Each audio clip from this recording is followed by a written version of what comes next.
Donald Trump का aircraft carrier घिरने जा रहा है। चक्रव्यूह महाभारत से भी खतरनाक है।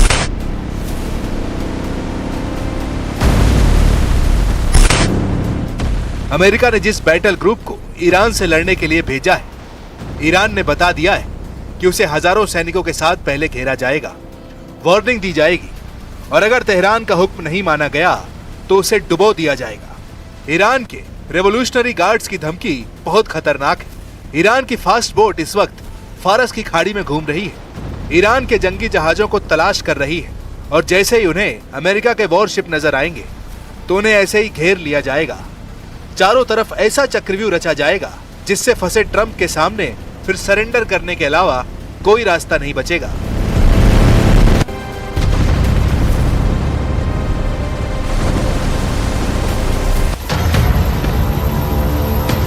जंगी जहाजों से घेरने वाली ट्रंप की धमकियों को हल्के में नहीं ले रहा ईरान। अगर ट्रंप माइंड गेम खेल रहे हैं तो ईरान ने भी दावा किया है पलटवार ऐसा होगा कि ट्रंप का दिमाग महसूस करेगा समुंदर वाला जलजला। डोनाल्ड ट्रंप के करियर बैटल ग्रुप को रोकने के लिए ईरान के पास क्या विकल्प है, बहुत गौर से समझिएगा।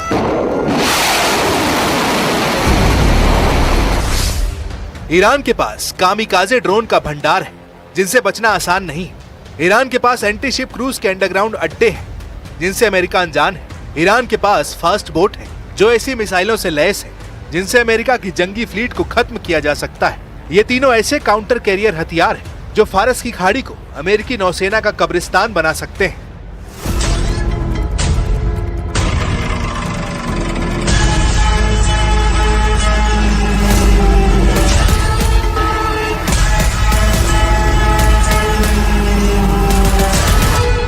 ईरान को अपनी ताकत पता है और उसने अमेरिका को भी बताया कि वो उसके मिसाइल या ड्रोन हमलों को लेकर कितना लाचार साबित हो सकता है। युद्ध हुआ तो ईरान के टारगेट पर सिर्फ अमेरिकी नौसेना ही नहीं बल्कि खाड़ी के आसपास अमेरिका का हर अड्डा होगा और इजराइल को भी ईरान नहीं बख्शेगा।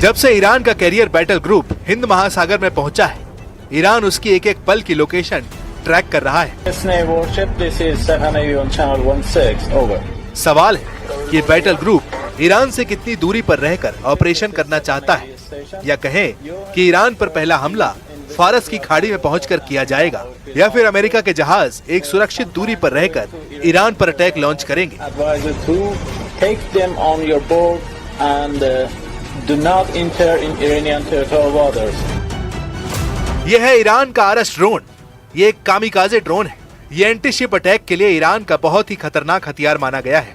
150 किलो के वॉर हेड के साथ आरस की रेंज 2000 किलोमीटर और ईरान ने ऐसे ड्रोन अपने गोदाम में रखे हुए हैं।